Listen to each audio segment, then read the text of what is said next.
Une rentrée scolaire et des ajustements nécessaires liés à la pandémie du coronavirus. Le conseil de cabinet présidé par le Premier ministre hier a dévoilé quelques innovations attendues au rang desquelles le retour au système de mi-temps. Les bons points d'une coopération qui booste la production agricole. Le Fonds international de développement agricole va financer la production de riz et d'oignons à hauteur de quelques 33 milliards de francs CFA. FECAFOOT, Ligue de football professionnel du Cameroun, le bras de fer perdure. L'Assemblée générale de la Fédération camerounaise de football qui se tient à Yaoundé en ce moment même remet au goût du jour les tensions et les divergences entre les deux instances du football national. Voilà pour les titres, Madame, Monsieur. Merci de nous recevoir chez vous.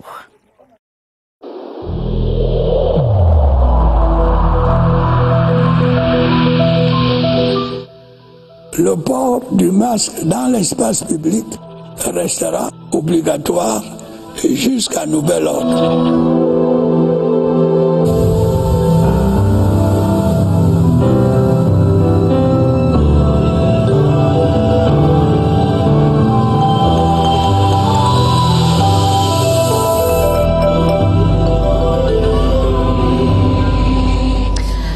Madame, Monsieur, une fois de plus, bonsoir. En ouverture de ce journal, ce communiqué que nous recevons à l'instant, communiqué du gouvernement.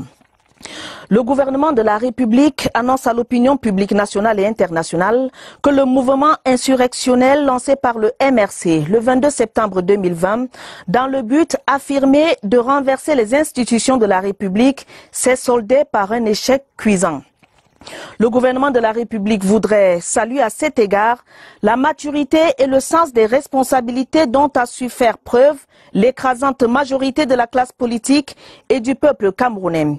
En rejetant fermement cette aventure irresponsable, elle a en effet contribué de manière décisive à lui barrer la route. Le gouvernement se félicite également du fait que, malgré la volonté acharnée du MRC d'instrumentaliser le fait ethnique et de mettre en danger le vivre ensemble auquel sont viscéralement attachés les Camerounais, le rejet de son projet insensé ait été clairement exprimé par toutes les composantes sociologiques de notre nation du nord au sud et de l'est à l'ouest. Il exhorte les Camerounaises et les Camerounais à continuer à faire preuve en tout temps et en tout lieu de la tolérance et de l'hospitalité qui les caractérise et à ne pas imputer les agissements criminels d'une poignée d'aventuriers aveuglés par une ambition dévorante à un groupe ethnique quelconque. Le gouvernement de la République félicite les forces de sécurité qui ont su, avec professionnalisme et fermeté, résister aux provocations, maintenir l'ordre public et assurer la sécurité des citoyens et de leurs biens. Le gouvernement porte à la connaissance de l'opinion qu'à la suite des opérations de maintien de l'ordre lancées pour barrer la route à ce projet insurrectionnel, un certain nombre d'arrestations ont été effectuées. Certaines, parmi des personnes arrêtées et dont l'implication dans le projet insurrectionnel du MRC a été jugée dérisoire, ont été relâchées. D'autres le seront le cas échéant au fur et à mesure de l'évolution de l'enquête judiciaire en cours. Certains meneurs et organisateurs de cette aventure insurrectionnelle ont également été arrêtés et répondront de leurs actes devant la justice. D'autres sont activement recherchés par les services de sécurité aux mêmes fins. La situation du leader du MRC fait l'objet d'un examen attentif par les instances judiciaires compétentes. Celle du parti politique MRC, qui s'illustre négativement depuis plusieurs années par des activités attentatoires à la paix si chère aux Camerounais, fait également l'objet d'un examen attentif par le ministère de l'administration territoriale. Certaines velléités d'ingérence étrangère détectées depuis un certain temps font l'objet d'un suivi conséquent des services spécialisés. La collusion entre le MRC et les groupuscules violents ayant mis à sac les ambassades du Cameroun à l'étranger est désormais avérée. Elle sera prise en compte dans les procédures judiciaires en cours au Cameroun et dans les pays amis où se sont déroulés les faits incriminés. Le chef de l'État, son Excellence Paul Biya, n'a cessé de réaffirmer son attachement au dialogue et à la concertation dans la recherche de solutions aux problèmes auxquels notre pays est confronté. Il n'a de même cessé d'œuvrer en faveur de la mise en place d'une démocratie apaisée et d'un climat social propice à l'éclosion et au développement d'initiatives fécondes pour la construction nationale et le progrès de notre pays.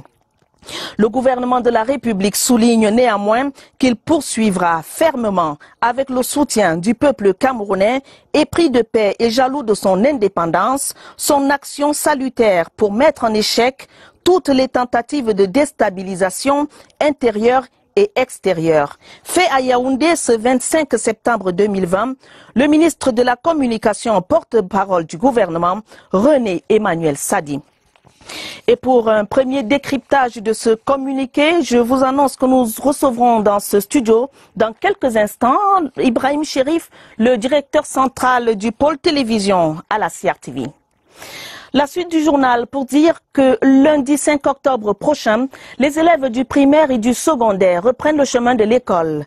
Une rentrée scolaire qui s'annonce avec, entre autres ajustements, le retour au système de mi-temps dans certains établissements scolaires du fait de la pandémie du Covid-19. Ce sujet a été évoqué au conseil de cabinet présidé hier par le Premier ministre chef du gouvernement, Séverin Alégambélé. Au regard des projections de l'année académique, de l'année scolaire 2020-2021, il apparaît clairement que le gouvernement garde les lignes directrices relatives à la riposte contre le Covid-19 en milieu scolaire. Des mécanismes sont envisagés pour la maîtrise des effectifs dans les salles de classe. C'est ce qui explique le retour au système alternatif de dispensation des cours qu'on avait connu par le passé. Il va falloir procéder à un système de rotation. Ça veut dire qu'il faudrait diviser globalement les classes en appliquant les nouvelles méthodes pédagogiques qui sont par exemple le regroupement avec des dispositions concentriques, etc., etc. À ce système alternatif, le gouvernement entend associer la formation en ligne. Il s'agit ici des solutions permettant l'apprentissage par les moyens électroniques. Nous n'aurons probablement plus de points de vente de nourriture à l'intérieur des établissements. Pour les élèves les plus jeunes qui sont accompagnés par leurs parents, nous devons renforcer le dispositif de contrôle. La digitalisation de l'enseignement, le système des mi-temps combiné au respect des gestes barrières sont un ensemble de mesures de nature à éviter que les enfants soient des porteurs actifs du coronavirus dans les écoles, lycées et collèges. La pandémie du coronavirus impose de nouvelles pratiques et de nouvelles approches. L'actualisation et l'harmonisation des activités de santé scolaire font l'objet d'une réflexion à Yaoundé. Le ministre de la Santé publique et le ministre des Enseignements secondaires co-présidaient ce vendredi l'ouverture d'un atelier sur ce sujet. Michel Renaud-Ouandja. Réduire les cas d'infection et de transmission au Covid-19 et autres maladies pendant l'année scolaire à venir reste un impératif. En cette veille de rentrée scolaire, les assises de Yaoundé, conjointement organisées par le ministère de la Santé publique et le ministère des Enseignements secondaires, permettent aux experts de déployer des stratégies de prévention adaptées au milieu scolaire. L'aspect alimentaire ayant un impact dans la prévention, un guide d'éducation nutritionnelle propre au contexte camerounais a été présenté. L'âge auquel on peut faire une prévention efficace, c'est l'âge où on a la plasticité du comportement, c'est l'enfance et l'adolescence. Donc faire de la prévention de ces maladies dans l'enfance et l'adolescence, c'est le gage du succès. La mise en œuvre de la stratégie mise sur pied par les experts reste un atout. Plus de 600 établissements scolaires ont fermé leurs portes du fait de l'insécurité dans la région de l'extrême nord. Des responsables en charge de l'éducation et des éléments de force de défense étaient réunis à Mokolo, c'est dans le Mayo Tchanaga. Question de prendre des mesures adéquates pour sécuriser les campus scolaires. Aladji Mustafa de CRTV Extrême Nord. Les attaques de Boko Haram dans l'extrême nord ont occasionné la fermeture d'une soixantaine d'écoles primaires et maternelles dans les départements du Logone-Chari, Mayo Saba et Mayo Tchanaga. Pour relancer le secteur de l'éducation dans ces zones d'insécurité, le Cameroun a endossé en 2018 la déclaration Safe School. Le Safe School est une déclaration qui vise à la protection des écoles, parce que les écoles ne sont pas victimes d'attaques, que les enfants reçoivent les enseignements dans un milieu sûr et protecteur. L'atelier de Mokolo qui intervient à la veille de la rentrée scolaire a permis aux responsables en charge de l'éducation et les éléments de force de défense de se familiariser avec les principes directeurs de la déclaration Safe School. Beaucoup d'élèves sont désœuvrés, ils ne vont pas à l'école. Je pense qu'avec ce plan, je crois que nous allons retrouver la sérénité. Un comité départemental du suivi de cette déclaration a été mis en place dans le département du Mayo-Tchanaga. Il y a quelques jours de la rentrée scolaire, les parents traînent encore le pas. C'est le cas en tout cas à Douala dans le littoral. Les librairies et autres points de vente sont pourtant bien approvisionnés en fournitures et manuels scolaires. Allons voir tout cela avec José Gaëtan Tchanga de CRTV Littoral. Quartier Bonabéry à Douala, cahiers, cartables et vêtements ont fait leur entrée dans les grands carrefours. Pourtant, les parents d'élèves ne se bousculent pas. Il n'y a pas l'affluence pour le moment parce que donc, quand vous voyez, il n'y a pas les clients qui viennent parce qu'à cause de la corona et la prolongation de rentrée scolaire. Dans cette boutique bien achalandée en fournitures scolaires, Liliane Tchefak négocie les prix des gourdes. Elle pense que la rentrée pourrait être repoussée en raison de la pandémie à coronavirus. La rentrée scolaire, c'est un peu inquiétant parce qu'on se demande comment va réellement se dérouler l'année scolaire et tout. Est-ce que ça va aller? Généralement, le premier trimestre qui a l'habitude de s'étaler sur 3 mois, cette fois-ci sera sur 2 mois. Est-ce que les enseignants vont pouvoir atteindre leurs objectifs avec les élèves? Dans le rayon à chaussures, par contre, c'est l'affluence. J'ai eu un peu d'argent et je me suis retrouvé sur le marché pour voir ce que je peux prendre pour les enfants. La plupart des parents rencontrés disent consacrer toute leur énergie au paiement des frais de scolarité de leur progéniture. Parlons maintenant du contentieux post-électoral des municipales du 9 février 2020 au Cameroun. Les derniers verdicts sont toujours attendus alors que les débats contradictoires continuent à la chambre administrative de la Cour suprême. Rendu au 3e jour des échanges entre les partis politiques, leurs mandataires et Elections Cameroun à la haute juridiction, statuant en section réunie, de nombreux appels ont été rejetés, des décisions de reprise de l'élection de certains maires rendues dans les premiers verdicts tombés hier. On fait le point avec Nicole Doudou. La chambre administrative de la Cour suprême du Cameroun statue en dernier ressort. Les partis politiques ayant interjeté appel et déjà concernés par les premiers verdicts tombés ce jeudi se plient aux décisions rendues. C'est le cas du Social Democratic Front SDF qui demandait l'annulation du scrutin municipal du 9 février 2020 dans les 2 régions du nord-ouest et du sud-ouest. Tous ont été rejetés. Nous avons exposé, notamment pour les cas du sud-ouest et du nord-ouest. Le mouvement progressiste fonde sa requête devant la haute juridiction sur le coefficient mal calculé à la mairie de Douala premier. Dans le cas actuel, et donc nous avons interjeté appel, on a exclu les partis politiques ayant eu des suffrages dans le coefficient les permettant d'avoir la détermination de cet élément-là. Les débats continuent à la chambre administrative de la Cour suprême du Cameroun. Les derniers verdicts sont toujours attendus. Le marché financier de l'Afrique centrale a pris corps. Ce vendredi, un accord a été signé entre le gouvernement du Cameroun et la Bourse des valeurs mobilières de l'Afrique centrale. La signature et l'échange des documents entre le ministre Mbela Mbela et Jean-Claude Ngwa, le directeur général de la Bourse, se sont déroulés en présence de plusieurs membres du gouvernement et des chefs de mission diplomatique des États de la SOMAC. William Badier. 2 signatures pour matérialiser l'accord de siège entre le gouvernement de la République du Cameroun et la Bourse des valeurs mobilières d'Afrique centrale. Sur scène, Jean-Claude Ngba, le directeur général de la Bourse, et le ministre des Relations extérieures, le jeune Mbela Mbela. Avec toutes les facilités que le Cameroun va offrir à la Bourse à Douala, nous sommes convaincus que nous allons davantage rayonner sur le plan régional. Structure financière internationale, la place financière de Douala est un atout et suscite d'ailleurs beaucoup d'intérêt auprès des opérateurs économiques. En marge de cette cérémonie, le ministre Mbela Mbela a reçu en audience Vernel Trimfritz Patrick, la chargée d'affaires à l'ambassade des États-Unis au Cameroun, avec qui les échanges ont porté sur la coopération entre le Cameroun et les États-Unis au plan sécuritaire et sanitaire. Autre diplomate reçu cette fois par le ministre délégué Félix Mbayou, l'ambassadeur Tutsumu Osawa du Japon. L'entretien d'une heure entre les deux hommes était axé sur la nouvelle dynamique de la coopération Cameroun-Japon avec l'arrivée du tout nouveau Premier ministre Oyishiji Suga, élu le 16 septembre dernier. Les personnes âgées seront à l'honneur le 1er octobre prochain, journée internationale à elles consacrée. Le lancement des activités en prélude s'est déroulé ce vendredi sous la houlette de la ministre des Affaires sociales. Pauline Irène Nguéné a offert des kits sanitaires à certaines associations dans ce contexte de pandémie du Covid-19. Barbara Padjama. Unité d'anciens venus de tous bords pour représenter l'ensemble. Un rassemblement pour préparer leur journée, un 1er octobre, qui leur donne la parole pour officialiser leurs besoins en tant qu'humains. Ils doivent se sentir aimés parce que donner à manger, c'est pas assez, non?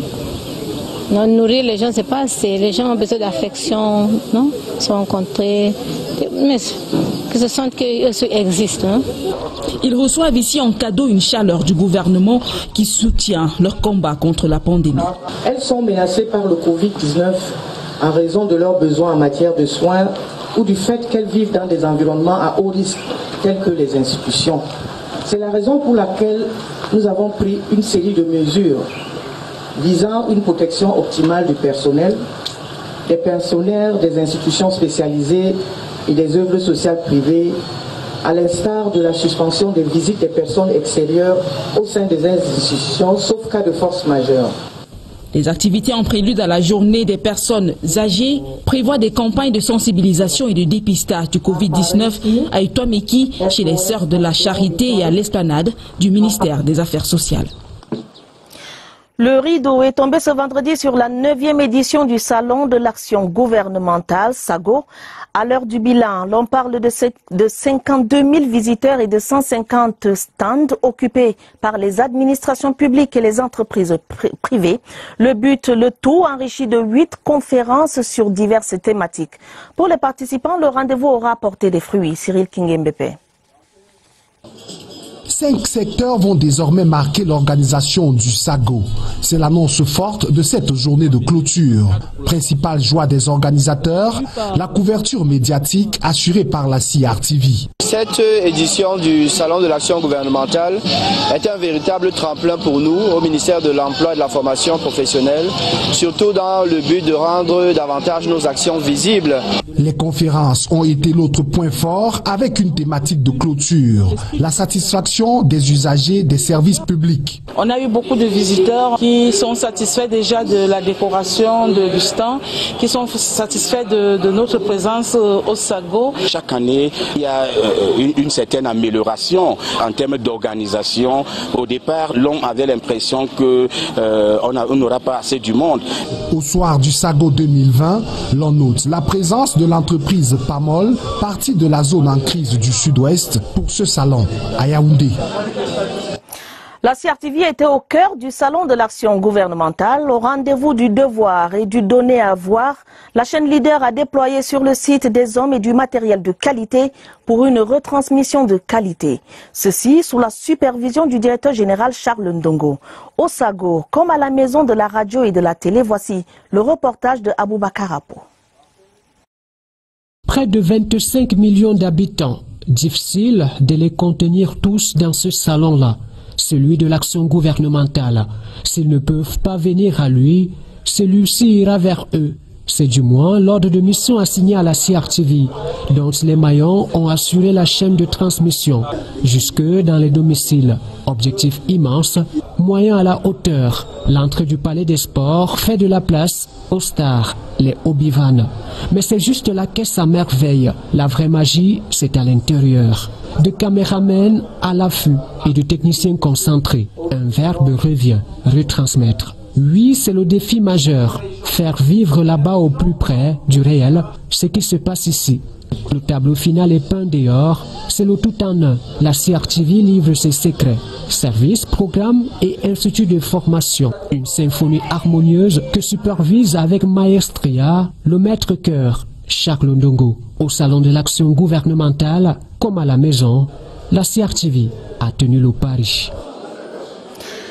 La deuxième phase du projet d'appui au développement des filières agricoles peut désormais décoller. Le ministre de l'économie, Alamine Ousmane Meh, vient de signer un accord de financement avec le FIDA, le Fonds international de développement agricole. Montant de l'enveloppe 33 milliards de francs CFA. Il s'agira pendant 6 ans de booster la production de riz et d'oignons bulbes. Les retombées économiques de ce projet sous la plume de Alvin Gizelzi. L'engagement renouvelé du Fonds international de développement agricole, une nouvelle phase qui vise à consolider l'intérêt stratégique des filières riz et oignons. Le riz est une spéculation pour laquelle les actions du gouvernement doivent contribuer à réduire, voire supprimer les importations parce que la capacité de production locale est existante et mérite d'être développée et exploitée. Près de 217 000 ménages sont ciblés dans 4 régions et 15 départements. Son plan d'action, qui va s'étaler sur 6 ans, est connu. Il s'agit déjà de renforcer ce qui a été fait sur le plan de la production du riz et de l'oignon, en intensifiant davantage la production et en mettant à l'échelle. Donc il y a des premières zones qui ont été couvertes par le projet et des nouvelles zones qui vont être couvertes également. Donc il y a beaucoup plus de bénéficiaires et en matière de production, nous aurons une plus-value en termes de quantité et de qualité. Ce projet permettra en outre d'aménager de nouveaux sites rizicoles et de désenclaver les bassins de production. L'accord est encadré de plusieurs acteurs. La ministre des Postes et Télécommunications appelle à une utilisation responsable des TIC chez les jeunes. Minette Libom Liliken a présidé en Balmayo la clôture de la 4e édition du camp de vacances TIC 2020. Pendant 4 jours, un peu plus de 1000 jeunes venus des 6 arrondissements du département d'Union et Sceaux ont pris part à ce rendez-vous. François Bakary de CRTV Centre.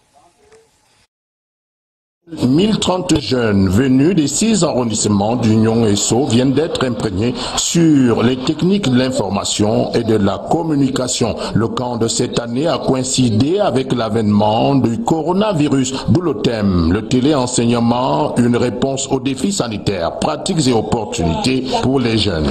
La conjoncture actuelle nous l'impose qu'il fallait déjà préparer la jeunesse à cette nouvelle forme alternative d'éducation et qui va devenir même la permanente avec le temps. La cérémonie de clôture a été marquée par une ambiance surchauffée, entretenue par des jeunes campistes en liesse, pour témoigner du climat bon enfant qui aura prévalu pendant l'apprentissage. Le maire de Mbalmayo, Dieudonné Zamba, a joint sa voix à celle du ministre Minette Libom Liliken pour inviter les jeunes à une utilisation responsable des TIC. Rendez-vous a été pris pour l'année prochaine. Retour donc sur cette actualité en relation avec ce communiqué du gouvernement que je m'en vais remettre à votre connaissance. Communiqué du gouvernement. Le gouvernement de la République annonce à l'opinion publique nationale et internationale que le mouvement insurrectionnel lancé par le MRC le 22 septembre 2020 dans le but affirmé de renverser les institutions de la République s'est soldé par un échec cuisant. Le gouvernement de la République voudrait saluer à cet égard la maturité et le sens de responsabilité dont a su faire preuve l'écrasante majorité de la classe politique et du peuple camerounais. En rejetant fermement cette aventure irresponsable, elle a en effet contribué de manière décisive à lui barrer la route. Le gouvernement se félicite également du fait que, malgré la volonté acharnée du MRC d'instrumentaliser le fait ethnique et de mettre en danger le vivre ensemble auquel sont viscéralement attachés les Camerounais, le rejet de son projet insensé ait été clairement exprimé par toutes les composantes sociologiques de notre nation du nord au sud et de l'est à l'ouest. Il exhorte les Camerounais et les Camerounaises à continuer à faire preuve en tout temps et en tout lieu de la tolérance et de l'hospitalité qui les caractérise et à ne pas imputer les agissements criminels d'une poignée d'aventuriers aveuglés par une ambition dévorante à un groupe ethnique quelconque. Le gouvernement de la République félicite les forces de sécurité qui ont su, avec professionnalisme et fermeté, résister aux provocations, maintenir l'ordre public et assurer la sécurité des citoyens et de leurs biens. Le gouvernement porte à la connaissance de l'opinion qu'à la suite des opérations de maintien de l'ordre lancées pour barrer la route à ce projet insurrectionnel, un certain nombre d'arrestations ont été effectuées. Certaines des personnes arrêtées, dont l'implication dans le projet insurrectionnel du MRC a été jugée dérisoire, ont été relâchées. D'autres le seront le cas échéant au fur et à mesure de l'évolution de l'enquête judiciaire en cours. Certains meneurs et organisateurs de cette aventure insurrectionnelle ont également été arrêtés et répondront de leurs actes devant la justice. D'autres sont activement recherchés par les services de sécurité aux mêmes fins. La situation du leader du MRC fait l'objet d'un examen attentif par les instances judiciaires compétentes. Celle du parti politique MRC, qui s'illustre négativement depuis plusieurs années par des activités attentatoires à la paix, si chères aux Camerounais, fait également l'objet d'un examen attentif par le ministère de l'administration territoriale. Certaines velléités d'ingérence étrangère détectées depuis un certain temps font l'objet d'un suivi conséquent des services spécialisés. La collusion entre le MRC et les groupuscules violents ayant mis à sac les ambassades du Cameroun à l'étranger est désormais avérée. Elle sera prise en compte dans les procédures judiciaires en cours au Cameroun et dans les pays amis où se sont déroulés les faits incriminés. Le chef de l'État, son Excellence Paul Biya, n'a cessé de réaffirmer son attachement au dialogue et à la concertation dans la recherche des solutions aux problèmes auxquels notre pays est confronté. Il n'a de même cessé d'œuvrer en faveur de la mise en place d'une démocratie apaisée et d'un climat social propice à l'éclosion et au développement d'initiatives fécondes pour la construction nationale et le progrès de notre pays. Le gouvernement de la République souligne néanmoins qu'il poursuivra fermement avec le soutien du peuple camerounais épris de paix et jaloux de son indépendance, son action salutaire pour mettre en échec toutes les tentatives de déstabilisation intérieure et extérieure. Fait à Yaoundé le 25 septembre 2020, signé du ministre de la Communication, porte-parole du gouvernement, René Emmanuel Sadi. Et je reçois sur ce plateau Ibrahim Chérif, le directeur central du pôle TV de la CRTI. Ibrahim Chérif, vous êtes éditorialiste également. Bonsoir et bienvenue. Merci, bonsoir à vous. Alors, quelle première lecture vous faites de ce texte signé du porte-parole du gouvernement? Il faut dire d'emblée que le gouvernement a pris très au sérieux les appels à l'insurrection lancés par le MRC, le Mouvement pour la Renaissance du Cameroun, et son président, appuyé en cela par quelques autres acteurs de la scène politique nationale. C'est pour cela le gouvernement, s'est donné les moyens de faire échec aux agissements du MRC. Le gouvernement a mobilisé les forces de défense et de sécurité pour protéger la vie et les biens de la population. Donc les casses et autres violences attendues n'ont pas eu lieu. Dans l'ensemble du territoire national, la journée du 22 septembre 2020 a finalement été une journée quasi ordinaire, on va le dire comme ça. Autre certitude, le gouvernement confirme l'arrestation d'un certain nombre de personnes, celles dont l'implication dans le projet insurrectionnel du MRC a été jugée dérisoire, dixit le communiqué du gouvernement. Celles-là ont été rapidement libérées. Pour les autres, il faudra attendre l'évolution de l'enquête judiciaire qui a été ouverte. Plus clairement même, le gouvernement reconnaît que certains meneurs du mouvement ont été arrêtés et répondront de leurs actes devant la justice. On ne le dit pas souvent dans ce pays.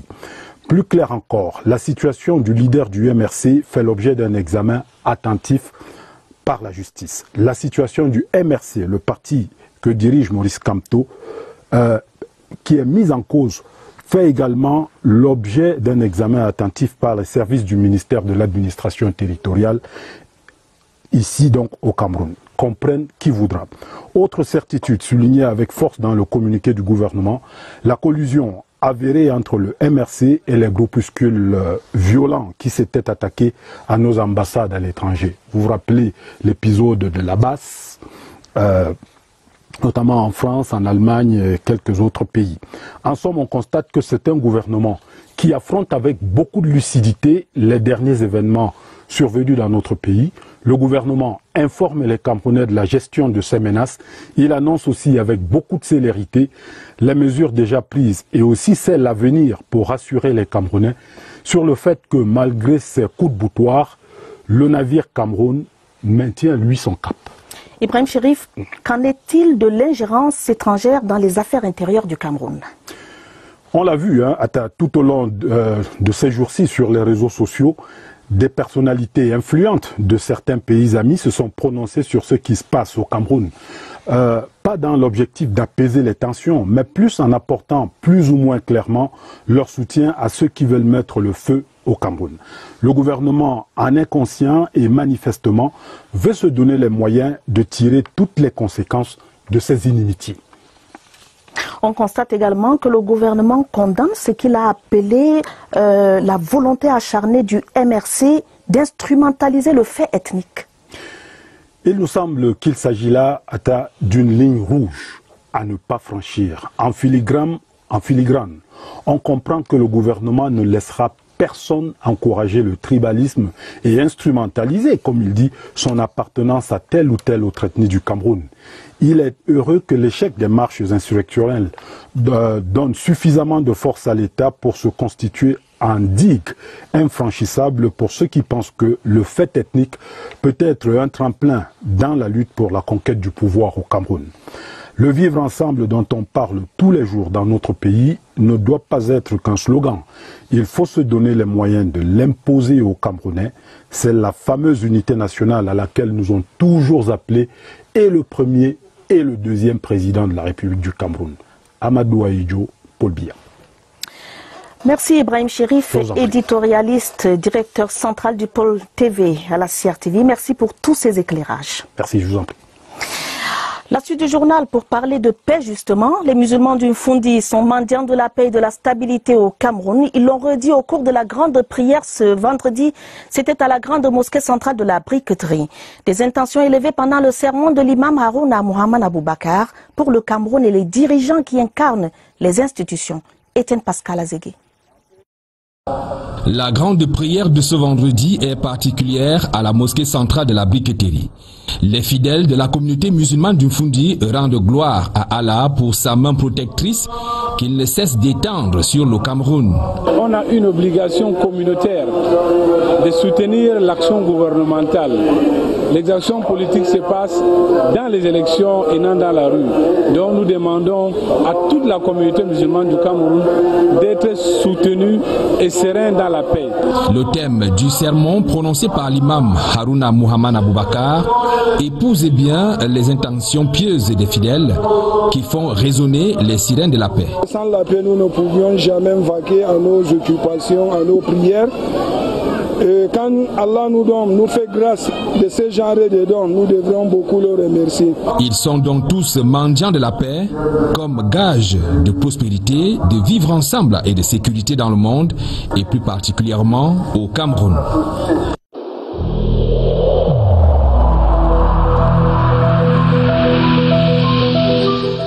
N'oublions pas que la négligence d'une seule personne peut nuire gravement à l'ensemble de la communauté.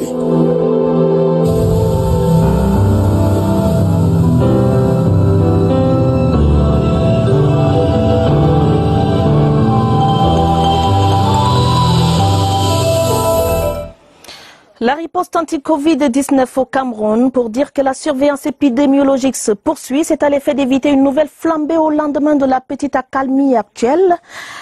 Évariste Yenga et son invité nous en diront davantage. Ils sont en direct du Centre des opérations d'urgence de santé publique à Yaoundé. Bonsoir Évariste Yenga. Que doit-on retenir ce soir ?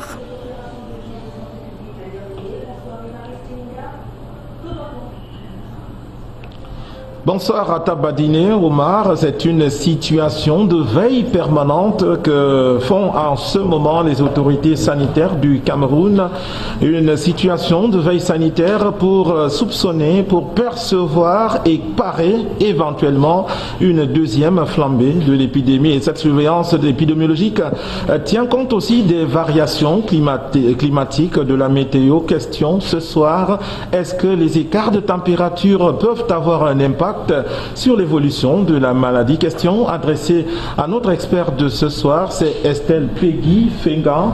Docteur, bonsoir. Bonsoir. Vous êtes médecin généraliste. Dites, est-ce que selon qu'il fait chaud ou froid, cela peut avoir une influence sur les malades Covid? En effet, les études menées jusque-là ne nous permettent pas de trancher, mais les patients Covid symptomatiques que nous avons dans la pratique présentent généralement souvent des symptômes ou des signes respiratoires, lesquels signes peuvent être majorés quand il fait froid. Il n'y a pas de conclusion à tirer pour le moment. Et la transmission, maintenant, dites, la propagation est-elle freinée dans les zones chaudes si l'on tient compte des chiffres assez bas dans le septentrion? Il est vrai que la prévalence de la maladie dans le septentrion est assez faible. Cependant, nous ne pouvons pas affirmer avec certitude qu'il existe une réelle association entre la température et la propagation du virus. Cependant, vu que c'est une nouvelle pandémie et que les recherches sont en cours, nous espérons que d'ici là, on pourra avoir des réponses à cette question. Docteur Estelle Peggy Fengan, merci pour le déplacement et surtout la disponibilité et davantage pour vos contributions. On a pu le retenir, pas de conclusion sur les impacts éventuels des écarts de température sur l'évolution de la maladie. Le champ de la recherche concernant le coronavirus est encore vaste et encore en chantier. À vous le plateau. Merci Évariste. On a retenu la recherche sur le Covid-19 se poursuit. Bonne soirée à vous sur place. L'hôtel Sawa, aux côtés du personnel soignant de l'hôpital militaire de Douala, cet établissement hôtelier a offert un buffet aux soldats en blouse blanche. Question de témoigner à ces personnels soignants, reconnaissance et encouragement dans la lutte contre le Covid-19. Les détails avec José Gaïtan Changa de CRTV Littoral. Moment de récréation et de convivialité dans la cour de l'hôpital militaire de la région de santé numéro 2 à Douala. Pour l'occasion, le personnel de cet établissement sanitaire a troqué blouses et treillis pour des tenues de ville. L'hôtel Sawa a offert un repas aux soignants, une manière de saluer leur dévouement dans les soins aux malades civils et militaires, tout particulièrement en période de crise sanitaire. C'est un partenariat qui est là depuis des décennies. Donc, s'ils sont venus nous voir aujourd'hui, c'est simplement pour nous dire qu'ils sont là, ils voient ce que nous faisons et pour nous encourager. L'établissement hôtelier public vieux de 42 ans reste numéro 1 dans la restauration et l'hébergement dans la région du littoral et compte le rester. Tout y est mis en œuvre pour conserver ce rang. L'hôtel Sawa a mis en place tout un protocole, n'est-ce pas, de protection de sa clientèle, de ses salariés et de tous ceux qui transitent par l'hôtel de façon permanente. Ce protocole est constitué principalement des mesures barrières,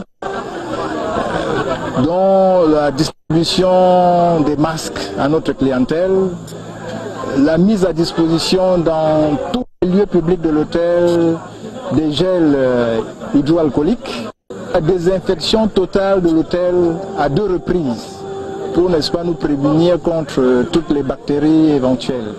Et aussi, nous avons organisé des tests grande nature pour l'ensemble de nos clients résidents et aussi pour tout notre personnel. L'hôtel Sawa reste ouvert au public malgré la pandémie à coronavirus, mais recommande le respect scrupuleux des mesures barrières à ses clients.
C'est bien noté, Barbara. Parlons de sport et plus précisément de l'Assemblée générale de la FECAFOOT. Après la sentence du TAS, le tribunal arbitral du sport, prononcée le 14 septembre dernier, on a pensé voir le feuilleton FECAFOOT League s'acheminer vers une fin consensuelle. La Fédération camerounaise de football ayant pris acte de la décision du tribunal arbitral de sport a concédé l'organisation du championnat à la Ligue. Cependant, l'instance fêtière du football camerounais a pris la résolution de nommer un secrétaire général et un directeur financier à la Ligue. Une résolution contestée par le général Pierre Semengue, le président de la Ligue. Nous reviendrons sur cette information dans nos prochaines éditions de journaux. La capacité organisationnelle des grands événements du ministère des Sports vient d'être boostée. Le président de la République a doté ce département ministériel de matériel d'animation de dernière génération, une console lumière, une régie audio, un mélangeur vidéo, des enceintes et une barrière numérique. La présentation officielle de ce matériel a eu lieu ce vendredi à Yaoundé. Évariste Yenga. Ceci n'est qu'un aperçu, une infime partie des 80 tonnes de matériel destiné à l'animation des événements d'envergure. Un podium de 400 mètres carrés, des équipements de sonorisation, régie son et enceinte, une régie vidéo de 20 entrées 4K, c'est-à-dire ultra haute définition, 100 mètres carrés d'écran de contrôle LED, des bannières et une régie lumière incorporée des effets spéciaux les plus récents. 80 tonnes de matériel, suffisamment de nouvelle génération. Beaucoup de ce matériel n'existe pas déjà en Afrique au sud du Sahara. La dotation du président de la République au ministre des Sports est une fabrication d'usines sur mesure. Plusieurs pays en sont concessionnaires, les États-Unis, les Pays-Bas, le Canada et l'Allemagne. Quand on nous a saisi pour le projet, on nous a dit que le Cameroun voulait faire 2 événements back-to-back, avec la CAN, le CHAN et la CAN. Alors, dans des stades de 40, 55 et 70 places, celui de Limbe, il fallait donc concevoir des lumières qui pouvaient contenir un peu ça. On a regardé les référentiels. Aux États-Unis, c'est le Hall of Game, c'est les Jeux Olympiques, et c'est sur la base que nous sommes partis pour sélectionner. Premier déploiement, le CHAN 2020, et plus tard, la CAN 2022, a indiqué le ministre des Sports. Mais le matériel entre-temps sera mis à disposition pour d'autres événements extrasportifs. Il y a du nouveau pour les fan zones, les plateaux artistiques et culturels, cérémonies d'ouverture et de clôture. L'événement s'annonce coloré. C'est la fin de ce journal, préparé avec la collaboration de Étienne Pascal Azégué et Mirabel Tala. Prochain rendez-vous avec l'information, ce sera à minuit. Vous serez avec Gideon Tazo et Joseph Gotamandeng. Madame, Monsieur, votre fidélité nous honore. Prenez soin de vous, prenez soin de vos familles. Bonne soirée à tous.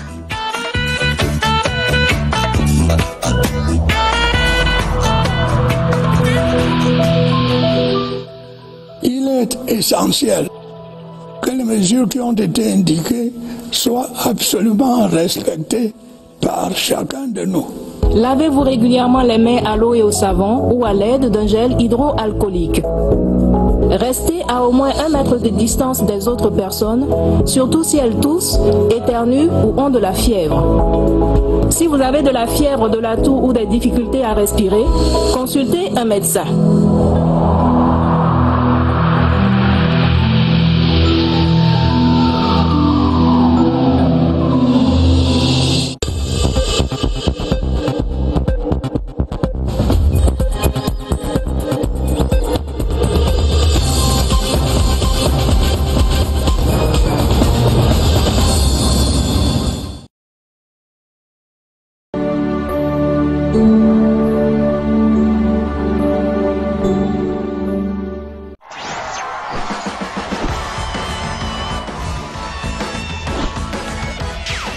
Salut tout le monde.